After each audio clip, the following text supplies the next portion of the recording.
now. All right. Hi. Welcome back to the Evolution with Mac and Jenn podcast. This is Jen and Mac, and we're excited to be here today because we're going to talk about a little bit what we did this weekend and our experience we had with an Uber driver. That was pretty fun. Interesting would be more my words. So we can I just talk about like what we did this weekend and then how it led us? But we'll cover that a little more in another one. And so just kind of start with that, but be brief because I want to share more.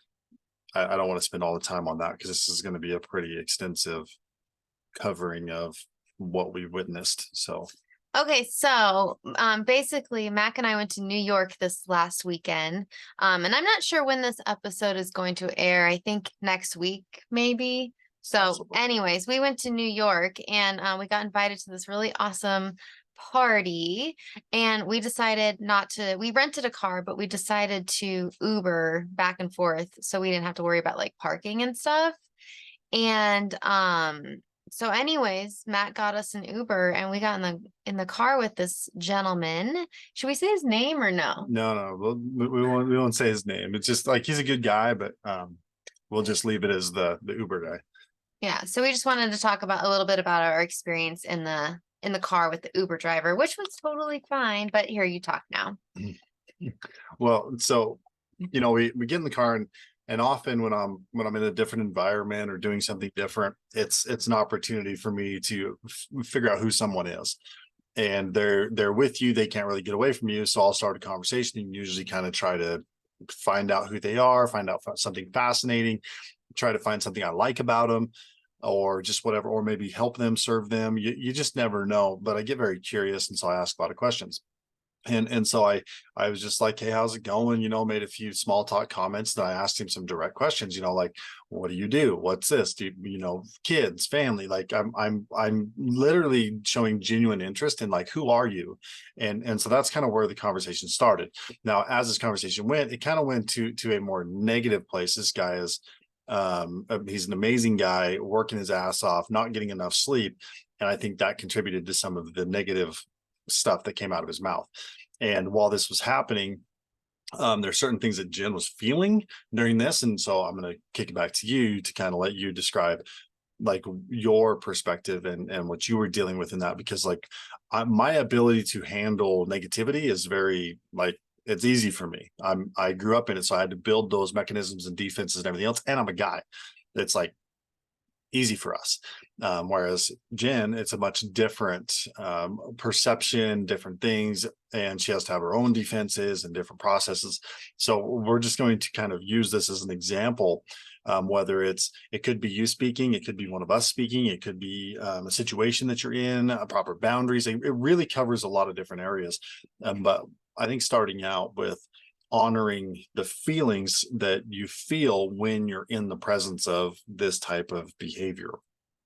Well, the first thing that really came to my mind during all of this was the fact that like one thing I love is that when we get to meet like random people out and about, like Uber drivers, or I was telling Mac earlier how I have this experience with people on airplanes or, hairdressers or just anybody just randomly. Most people in my world these days, I was saying, don't just like spew all their personal information out to me without seeking guidance.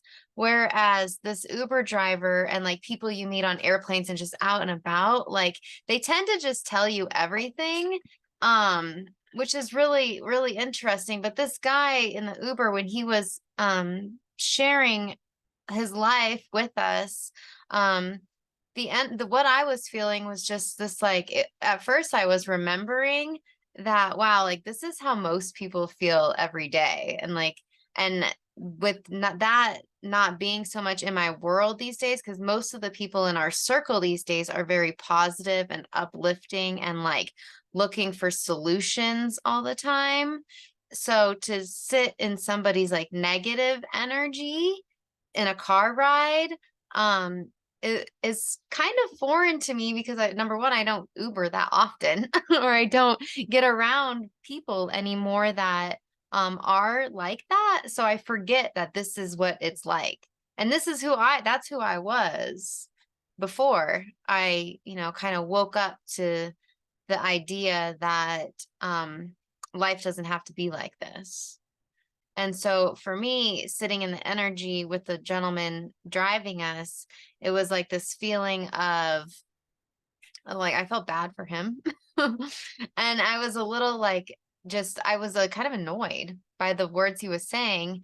And I felt like I kept wanting to say stuff and say something to him like doesn't have to be that way, or you're the one doing this, or I kind of wanted to call him out on everything he was saying, but I held back. But I felt like my energy was getting sucked out and I just wanted to get out of the car. I don't Yeah. know. Mhm. But I mean, Mac was asking him questions, and we were talking about his ex-wife and his kids, and how should we get specific here? How what did he say? Let me just say, his ex-wife won't let him see his daughter. That's what he was saying. She won't let me see my daughter. But he said the ex-wife will only let him see the daughter if he comes to her house to see the daughter. So she will allow him to see his daughter if he will come to her house. And so Mac and him were talking more and more, and what happened? I don't even exactly remember, but it was So, like, so I don't like, first thing is I don't want to throw the guy under the bus too much, no, because like okay. it was I don't think I he's was the gonna one listen. pulling the information out of him. He wouldn't have just started spewing this on random people had it not been me asking direct questions and actually getting it from him to figure out what was going on. But to Jen's point of what he was saying was he has a problem with the new guy that she moved into the house that he paid for, right? So he's like, you took it from me. He points the finger, he blames, he does all these things.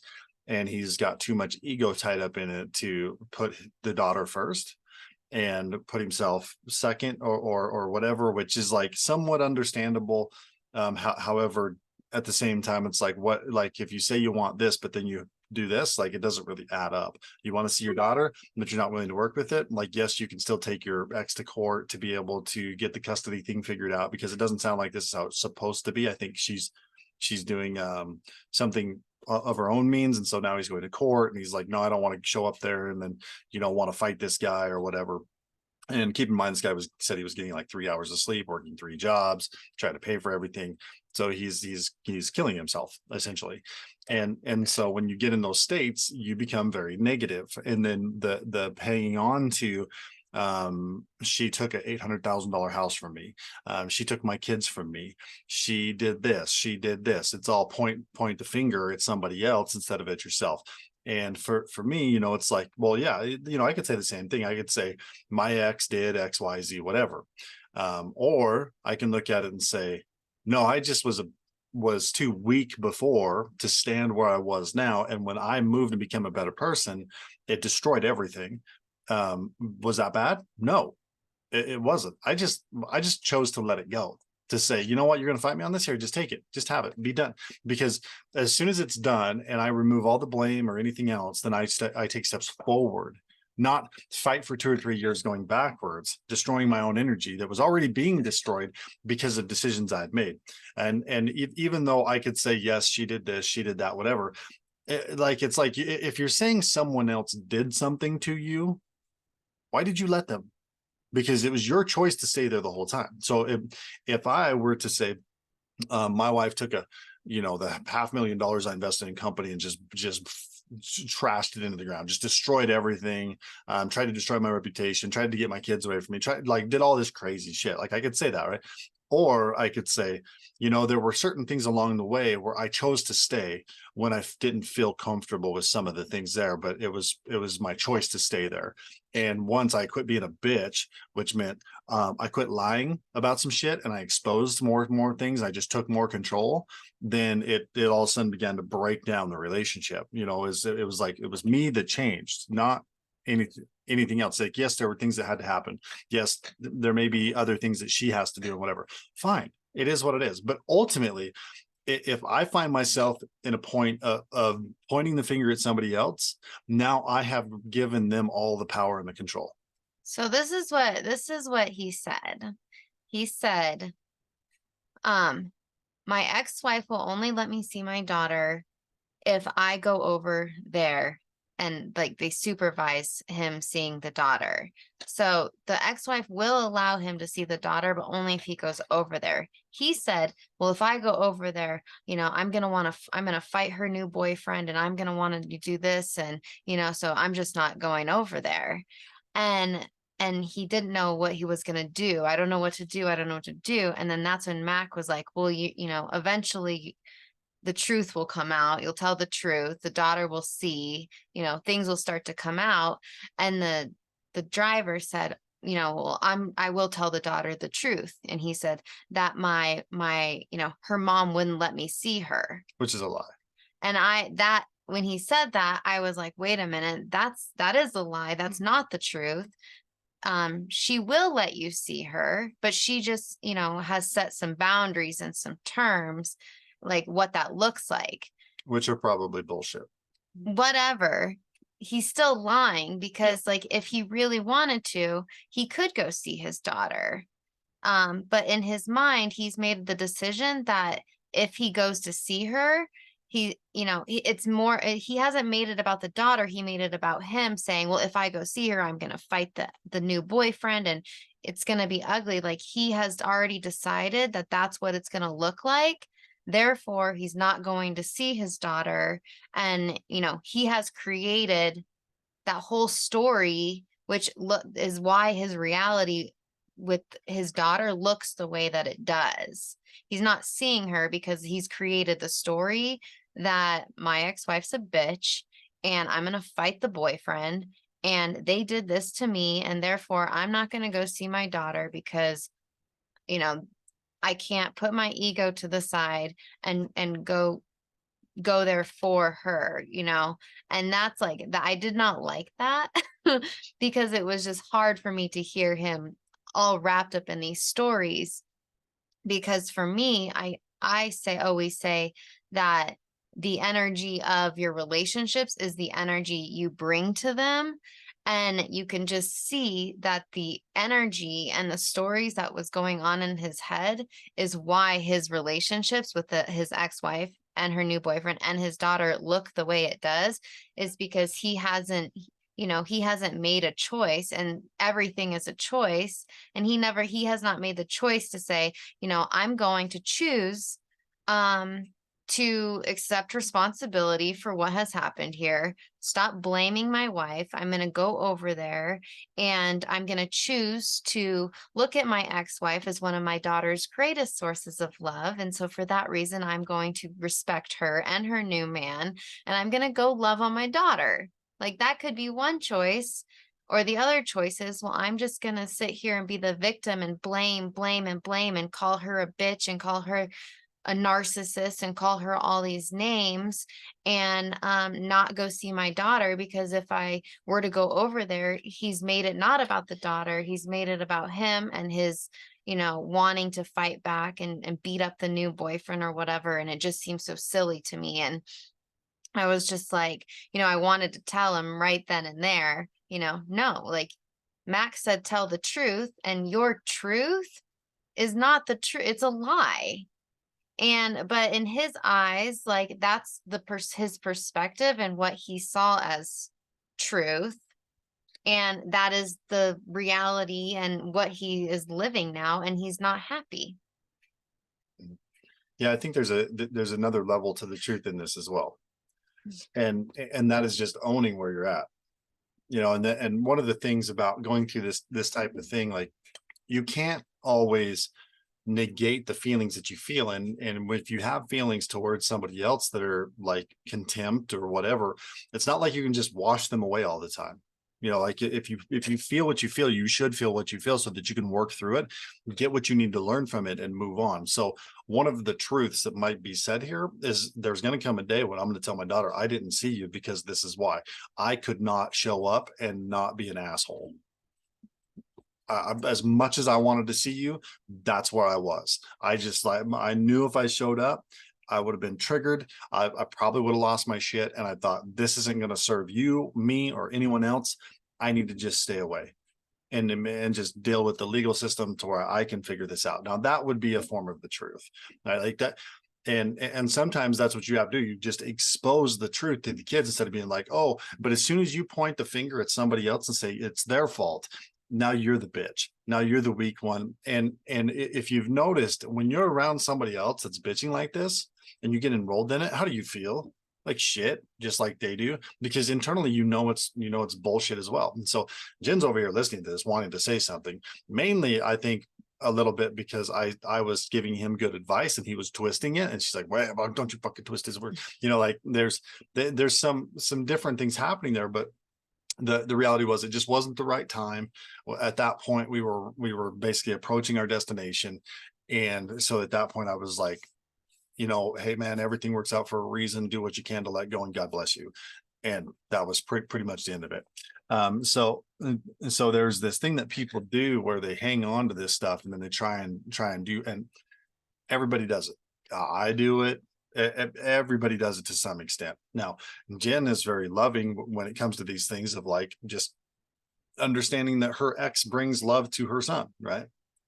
And figuring out how to do that. And because of that, she manifests solutions over time, right? Like things begin to create solutions. I'm a little different with some of this stuff. I'm way more aggressive. And even though I'm at the point where I just like don't really want to have any angst or any problems with my ex, I'm still like, I don't want to fucking see her.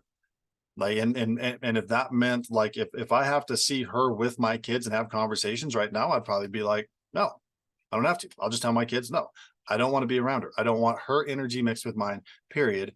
I apologize if that affects you right now, but that's just kind of where I'm at this moment. Even though, you know, that could change tomorrow though, right? Like there could be one thing that I see differently. It's just there's a point for me that says I have a boundary right now.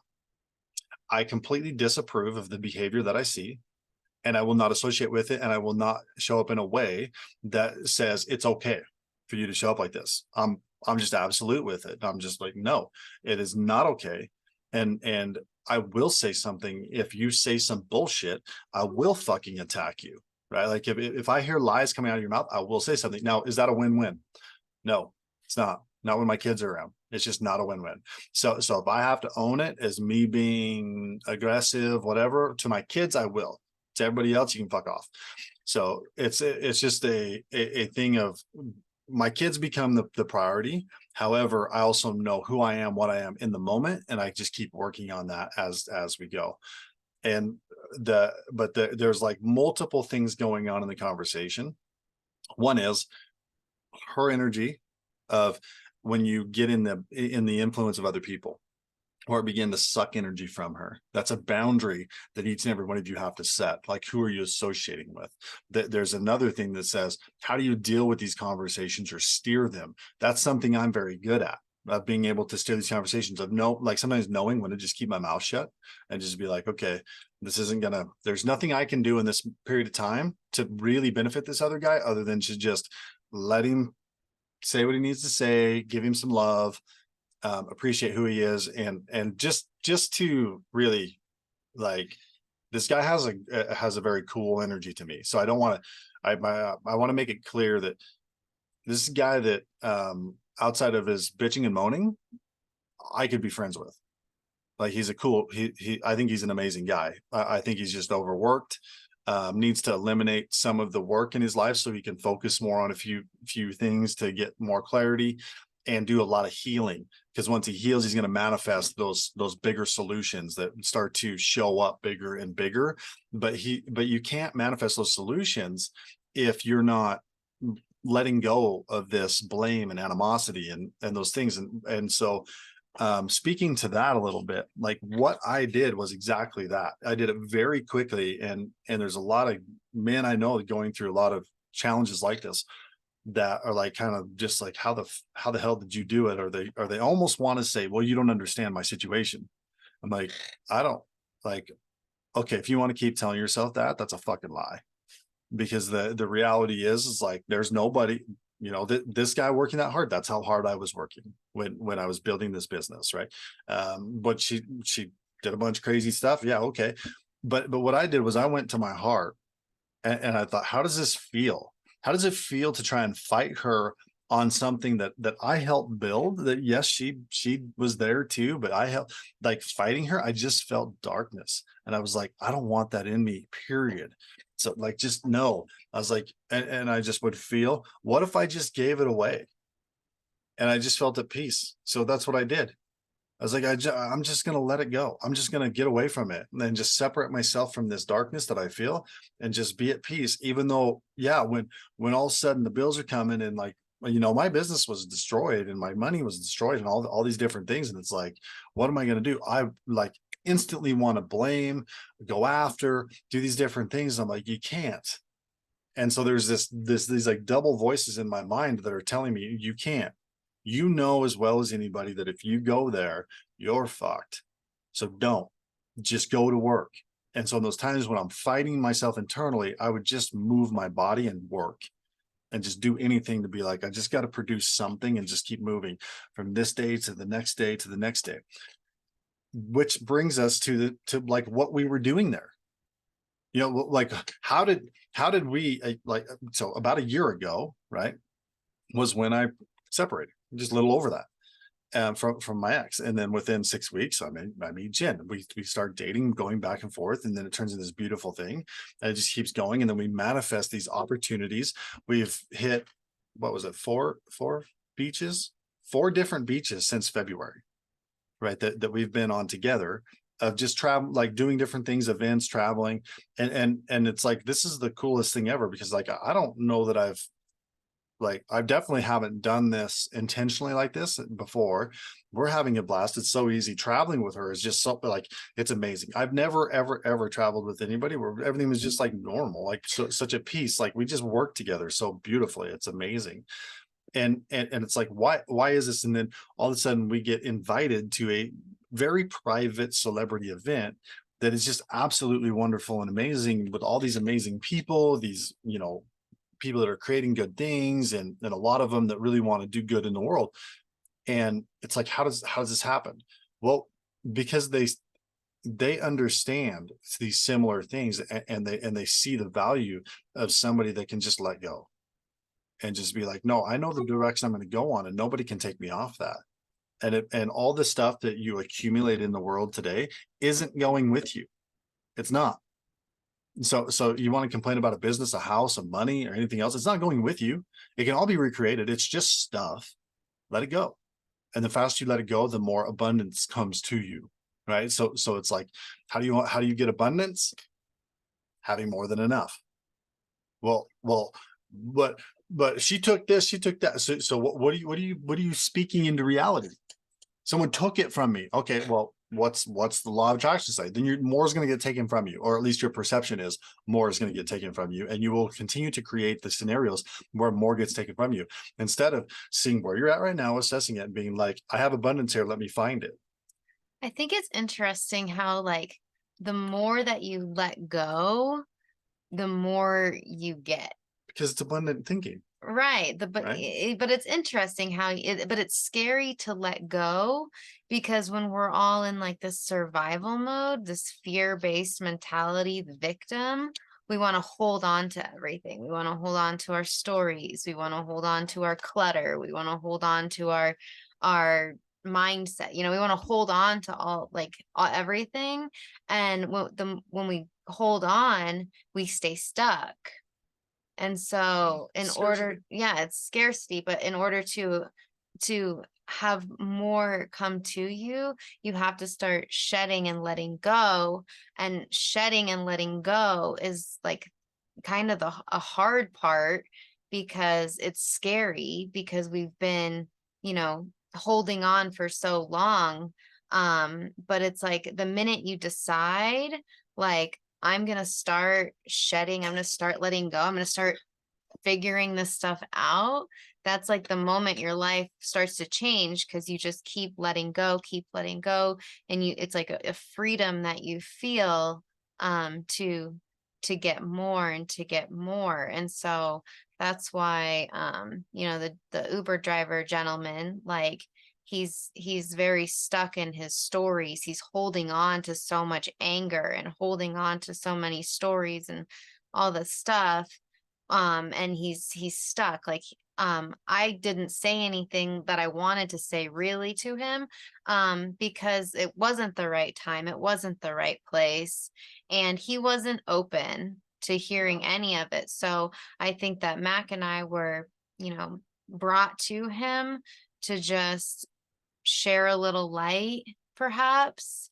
And maybe he was brought to me so I could be reminded of what, because I forget sometimes, because it's been so long since I've been stuck like that.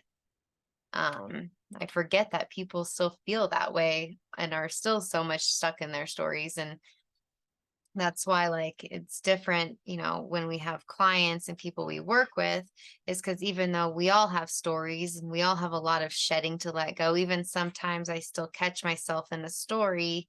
It's like, at least, once you become open to challenging your stories, that's when things start to change, so you can let them go and free up space to allow in, what you truly want.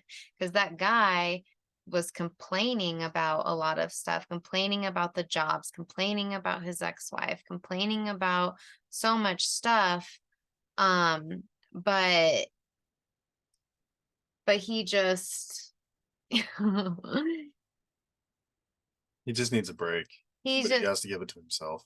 Yeah, and he can, he says he wants all these things. He wants happiness and, peace. He wants what we all want, more joy and more love. And, those words didn't exactly come out of his mouth, but that's what he wants, right? Yeah. He wants to feel peace. He wants to feel content. He wants to feel satisfied and all the things, but he's not open yet to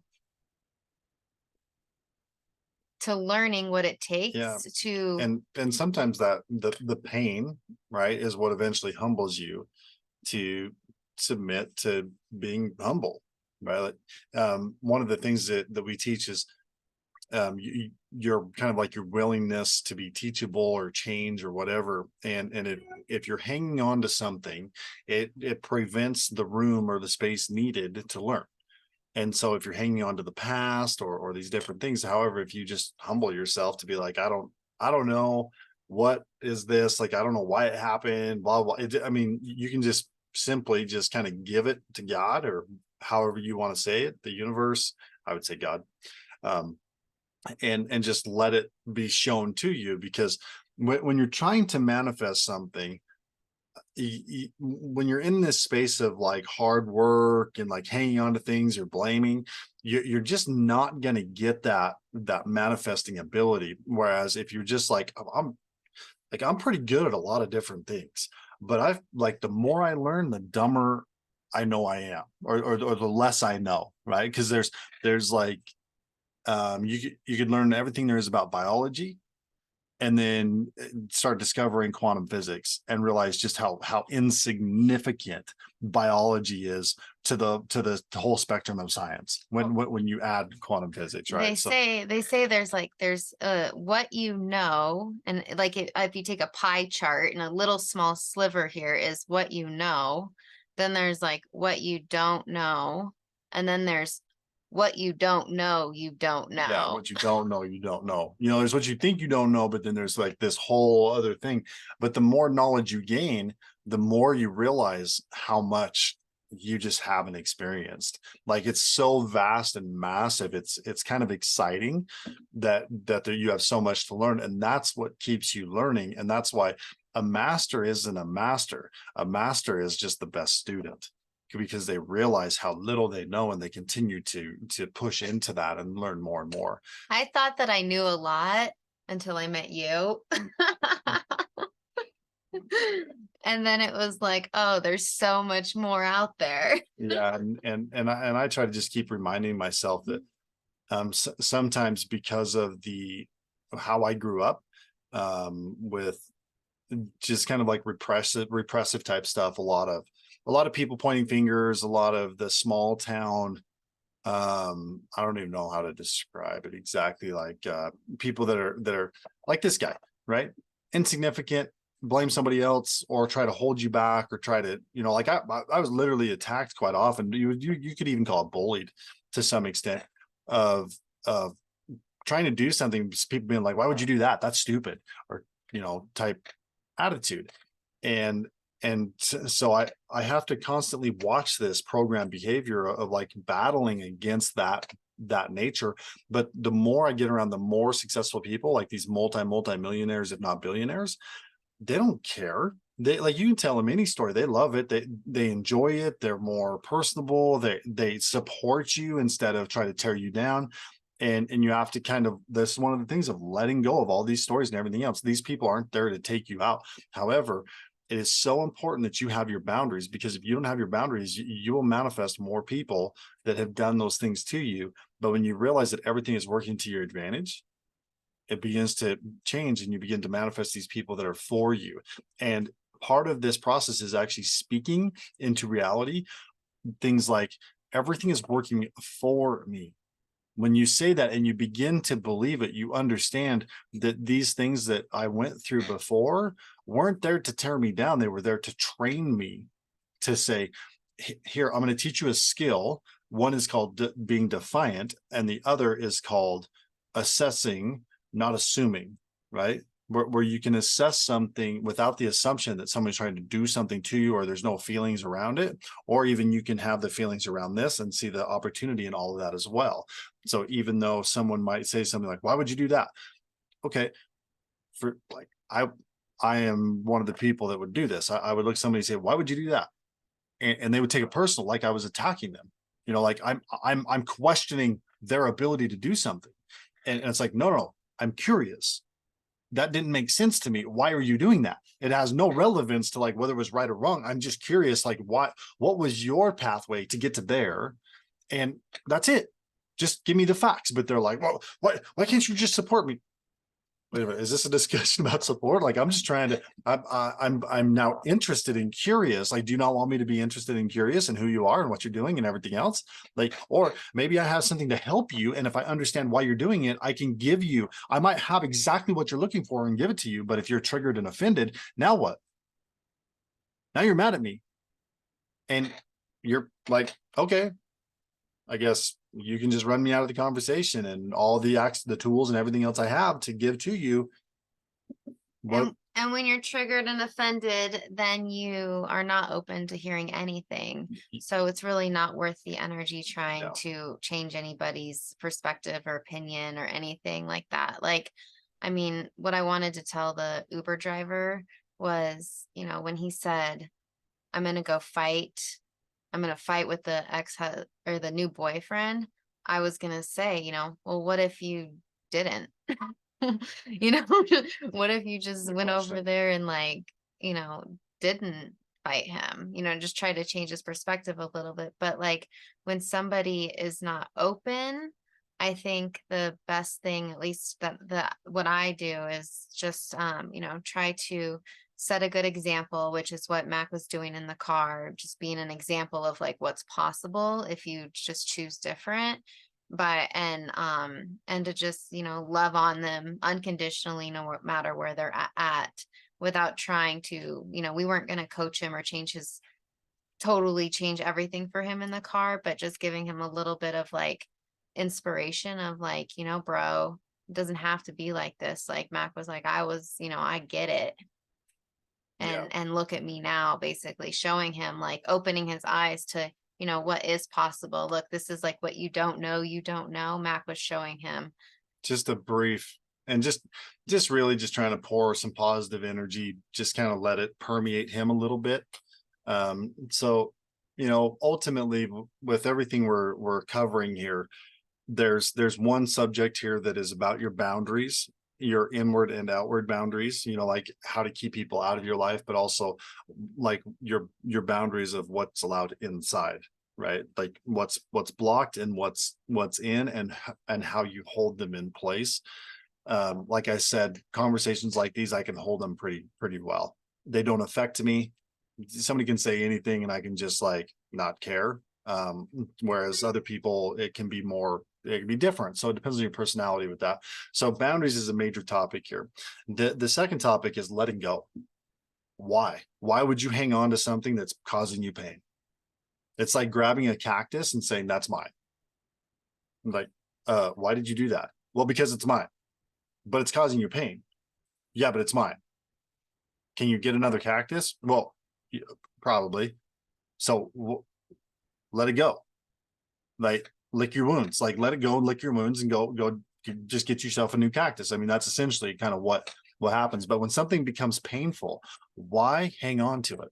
And there's another podcast we'll kind of go into some of the stuff with that. But you've got your boundaries, you've got the let it go concept, you've got the how is your energy being affected around other people, like what's important to you, because if you say you want to be more successful or other things happening or whatever, are you putting yourself in these correct environments, or are you putting yourself in detrimental environments that are influencing the way you think? It seemed like he was surrounded normally by people who had the same mindset as him. Yep. So he wasn't, he hasn't seen what's possible. So his belief is low, his teachability is low because he hasn't really seen nobody has given him an example clearly of what's possible for him. Yeah, Yet. and we probably got in the car, we were dressed up, everything. He probably thought we were just the normal people. There's a gap between him and us type of thing. And but I would hope that as I spoke to him and said, yeah, I came from a small town. I started working when I was 12 years old. I have an auto shop. I've done this. I've done that. I'm hoping that it kind of got in his mind a little bit to be like, yeah, dude, I understand where you're at and what you do. Like even some of the work he's doing now, I've done. And so hopefully it kind of speaks to him a little bit of just being like, how, even asking the question, okay, if that guy did this and now he's there, how does it, like, how, because if he can just ask that question, it might help be like change the trajectory of what's happening. They say it's like the saying is change your story, change your life. Yeah. And I think a lot of people think it means like, start writing a new chapter right now. And yes, I agree, but I think it's also like to change your life, you start questioning the stories going on in your head.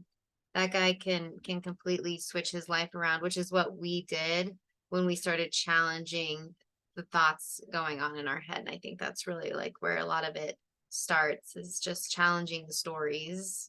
Challenges stories, create new stories. One of the things we started doing is creating these affirmations that we want to say like in the future.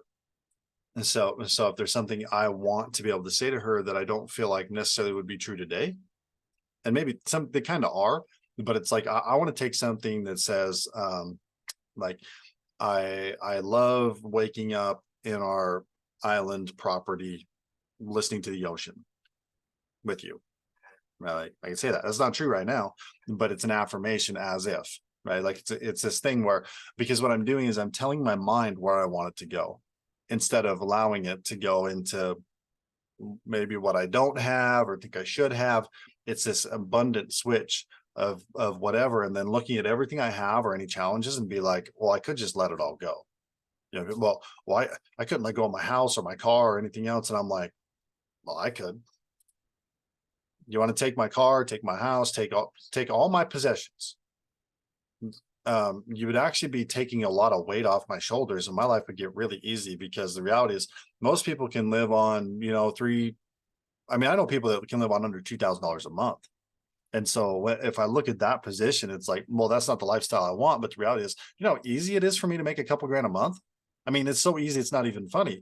And so if you took away all my stuff, I instantly am making more money than I need, like that fast, and I'm in abundance. And that thinking right there, the reality is I'm not going to do that. But being able to know that as a possibility, I have no energy. There's no worst case scenario for me. I think one of the quickest ways to switch your mindset from victim to abundance is gratitude. Absolutely. Appreciation and gratitude. Like that's when I first started my transition, if you will.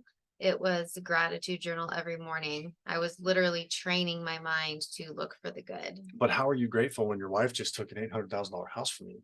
You just start small. You just start small with little, grateful for anything, grateful for this beautiful drink protein shake that I have here. I'm grateful for you. I'm grateful that I have a cell phone with access to the internet, like just little things to be grateful for. And you just start looking for these things. And the more you look, the more you find, and it just gets easier and easier and easier as it goes. But it starts with, you got to start training the brain to look for the good as opposing to focusing on negative all the time, because what you focus on is what you get. Yeah, and one of the things which I didn't expect was very quickly being grateful that I wasn't having to fight for everything every single day. And for whatever reason, the relationship I was in was like it was just tearing both of us down. There would be arguments and fights, and I don't really care who's right or wrong in it, but it would be like you get all this positive energy and momentum, and then it would start a discussion that turned into a fight, and you'd walk away just feeling like somebody just yanked all the energy out of you. And it's just like, why am I even doing this type of thing? And it was like, it was so routine that I wasn't even aware of how bad it was. And so once it was gone and I had some peace and just kind of in a space where I felt like I could at least allow myself to begin to heal from, like when you're in those environments for that period of time, it really causes it, well, scientifically, it can actually cause a type of brain damage that puts you in a constant state of fight or flight. So you're no longer manifesting, you're just constantly fighting to work, fighting to do something that's just a struggle and suffering when you look at it. And so when that was removed, even though I didn't like how it was removed or anything else, and there was still a lot of pain, emotional, family just things, it was still like I was very grateful that this was removed, that this whatever it was no longer something that I was going to have to deal with. And I was no longer ever going to put myself back in a situation where it gave me those feelings. I think if the story is that we're fighting for this relationship, if that's the story, Yeah, are we going to create fighting for the relationship, like we're absolutely. fighting for it? I feel like our motto for our relationship has been like, it gets to be fun. Yeah, Like I don't feel like we're fighting for a relationship. It's just like it gets to be fun. yeah, And it has been. yeah. Even those I things shoot have for joy or enjoyment. That's like one of my main things. Am I enjoying what I'm doing? Like, and if not, how can I change it? Or it's more so how can I have more of it? Right. Like that's more my focus of like, it's not, I'm not looking at like, how do I have joy? Because I don't. I'm asking the question of how do I have more of it? how do I have more of it? Yeah. And my question is does this feel like love?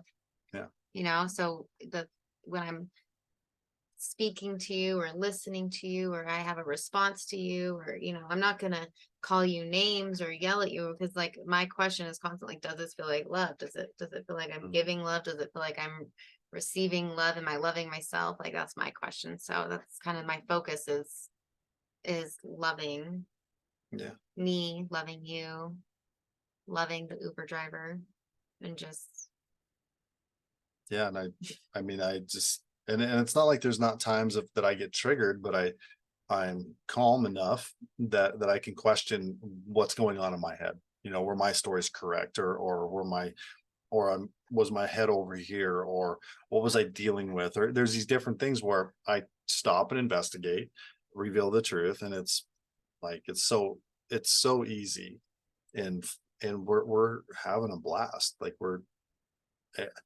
I feel like I've lived For compared to the first, like the last, before I met you, the 7 years before that, I feel like I've lived more in the last year with you than previous, because we just, I don't know, it's just, it's crazy. We're growing, we're moving and having fun. And it's not like it's all super this, that, whatever. It's just, we just are very intentional about every day and enjoy it. And that's just how it plays out. So going back real quick, the boundaries important, the just, sometimes you just got to let stuff go. Always keeping in mind, are you creating win-wins? That's an important thing. And if you aren't, um find ways to do it, and sometimes it's a matter of shutting your mouth. If you have stuff that's internal, it's there. Because I mean, even when I went through this stuff, there were moments when I wanted to blame. And I had people I could talk to, that was a safe place for me to talk to, where I would go off and I'd just be like, this fucking pisses me off, but it was a safe place, right? These people know how to throw the wall up and be like, we're going to do a little bitch session here, whatever it is, go off. They're not going to take it personal. In fact, they're not even going to comment. They're going to be like, fair enough. And then if they need space, I give them their space, and there's no comment. There's no trying to fix it or anything else. So it's a way to like expose it, because I know it's there, it's feeling, right? Like I feel it. But if I go spill it to my customers, my clients, my friends, these people that don't understand how to properly work through it, it's very destructive. Because just like how Jen sat there listening to this guy, she's like, I don't want to be around him. Like, I don't want to be in this energy, period. Like, I'm this person I wouldn't talk to. Like, he can be amazing over there. Where I'm different. I was like, I would spend a little bit of time with this guy here and there trying to help him. However, if he's gets to the point where he's like, he doesn't want it, then I'm going to be like, nope, you just go over there. When you're ready, come find me, man. But like when you're doing this bullshit, and I'd be the person, if I had more time, I would say some things and kind of build rapport with them. And then at that point say, listen, man, I appreciate who you are and what you're doing and everything else. I want to be able to help you. However, if you keep this mindset, you can go fuck yourself. Right. Like, and directly tell him, because what you're doing is you're making an ass out of yourself. Right. Like that. Let me just be honest.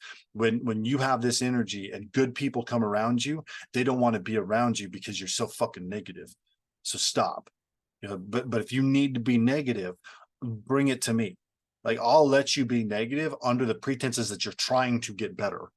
But if you're just trying to bitch, shut the fuck up, go bitch with your drinking buddies or something or whatever, because all you're doing is going to destroy your life. And if that's where you need to go, then please do it faster, because the faster you destroy it, the sooner you can get on the other side of it. And I'm okay with that. I'm not here to save everybody. My job is to move people through processes, to educate and whatever. And often that comes with pain. And I am a huge believer in pain or love being your two key educators and most powerful resources, because the deepest pain that we have been in was some of our biggest teachers. And there's great benefit to that. So it's like, maybe there's just not enough pain yet. Maybe you need to capture some more of that. So there's power in pain. There's power in love, power in pain, if you're willing to use it, or you can use it to point the finger and try and weaponize it against somebody else, which really just fucks you up. So don't do that. Anything else you want to cover? That was beautiful. Okay. Yes. I think we got to wrap it up on that. There's a lot of things there. And again, this guy's an amazing guy.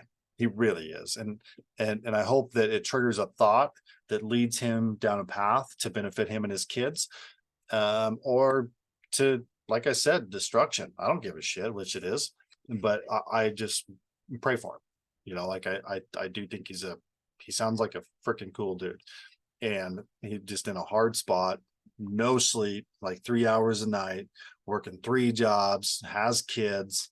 It's crazy.